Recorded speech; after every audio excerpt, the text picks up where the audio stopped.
a lot of people are pretty much 100% convinced at this point that Richard hasn't even been served. I obviously we can't say for sure, but we were talking kind of in the green room before the show, Rags, and you were kind of insinuating, based on Richard's tweets, maybe. What do you think based on kind of his behavior on Twitter for the last few weeks? And do you think they have served him? Because, and let's talk about the eventuality if they are actually unable to. Yeah, so I last time I checked, it was probably a week or two ago. I had somebody check the system. I had no indication that he had been served yet.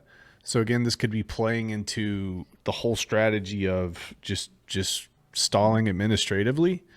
Right. But he definitely has recognized that he's under some type of legal scrutiny on Twitter because he's addressing a lot of this stuff directly head on. So maybe he has, I don't know yet. But if he hasn't been served yet, it's pretty interesting. We went over this on stream. The step 2 is the folks are going to go to the courts and they're going to say, okay, we haven't been able to find him or track him down. We can't serve him. So for lack of a better term, they have like a spec ops team that specializes in serving people. Like I made the joke on stream that they rappel down from a helicopter, and hand you your papers. But it's like catch you in an airport, catch you at the cafe, find out where you live. So they'll go that route. And if they still can't serve him, then they basically get, if I remember correctly, they get permission from the court to be able to serve him on Twitter or serve him where they know that he sees these things, tag him. This precedent's already been set. CZ from Binance got served on Twitter, so they'll go that route. And that will be sufficient enough if Richard still doesn't show up to court for them to actually come after him like criminally.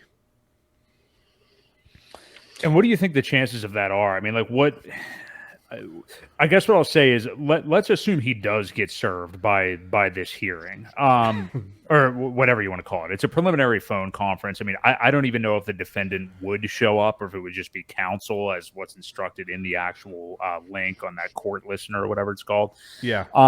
But what do you kind of, because a lot of people seem to be acting like we may get a lot of clarity that day. I don't know for sure.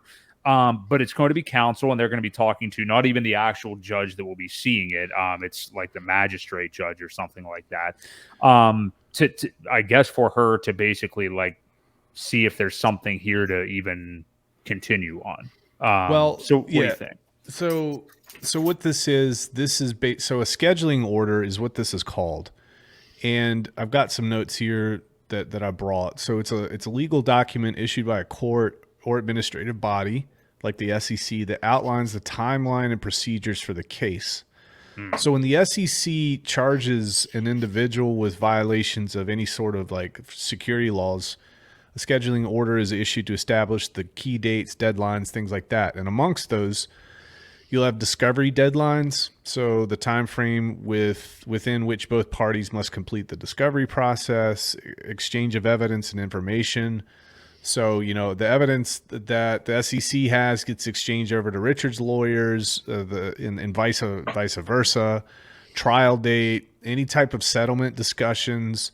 I'll actually go ahead and let me see if I can share this so you guys can see. This is actually a document that Richard has to fill out. All right. Let me know you guys can see that. Yep, it's coming. There we go. So this is the actual court document that they have to fill out in the state of New York here. You see, like, is there a settlement plan? Is the plaintiff to make a settlement demand? Is the defendant to make a settlement offer? Any type of mediation programs between two parties, deadlines, motion to join. Like, so this is basically to get all the ducks in the row for the actual court case, if there does end up being one, or if they can keep it out of court, there's an opportunity to do that here as well. So I guess my question would be, why would counsel show up if there's been no service? And that's the thing. Is there or isn't there? Right. I don't know. I mean, that may be the most determining factor of, whether there has been service or not, because I don't think you would have counsel show up or someone to represent you if you haven't been served for anything yet. So it's a call-in service. So there's a phone number, and then there's somebody that makes sure each party is there and makes sure other people are out of there that aren't supposed to be there, and then they connect them. So it'll be a call in. I was trying to get cheeky and call in myself, and maybe. Yeah, I was wondering. I think a lot of people want to do that. Yeah. I thought maybe there was like a special, because I know with a lot of conference call lines, you have a special PIN number if you're a speaker. It is, yeah. And then there's a regular PIN number for the public to dial in and listen, which is usually could be public. I don't see why not. Yeah, it's very similar to that. So the conference is going to be held by telephone on November 28th at 10 a.m. before Peggy Coe, United States Magistrate Judge. The toll-free number's there. They've got the access code for the time of the conference. It does say a transcript of proceedings may be ordered from the clerk's office. The parties are reminded that pursuant to Local Civil Rule 1.8, they may not independently record the court proceedings.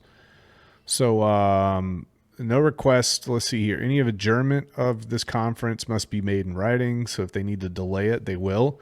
No request for adjournment will be considered unless made at least 2 business days before the scheduled conference. So counsel with knowledge and authority must be present. Per diem counsel may not appear without permission of the court. So, I mean, there you have it. It's just like it's one of those preliminary things. Check the box, see where both parties are, see if they want to move forward, see just kind of what direction they want to go. That's what this is. Yeah, I think it's encouraging. I mean, it also shows how slowly these wheels do grind. You know what I mean? Because this is just a preliminary thing. If we do have some kind of court date after that, we're probably looking almost March. I mean, that's just I'd say 3 months. Yeah, 3 months. Right. So we'll see how that goes. And Ewok, as far as what you said, I mean, if he hasn't been served, I can't imagine there's any way he's going to have anybody show up, because that would be an admittance of being served at that point. So, I mean, I can't imagine anybody would go.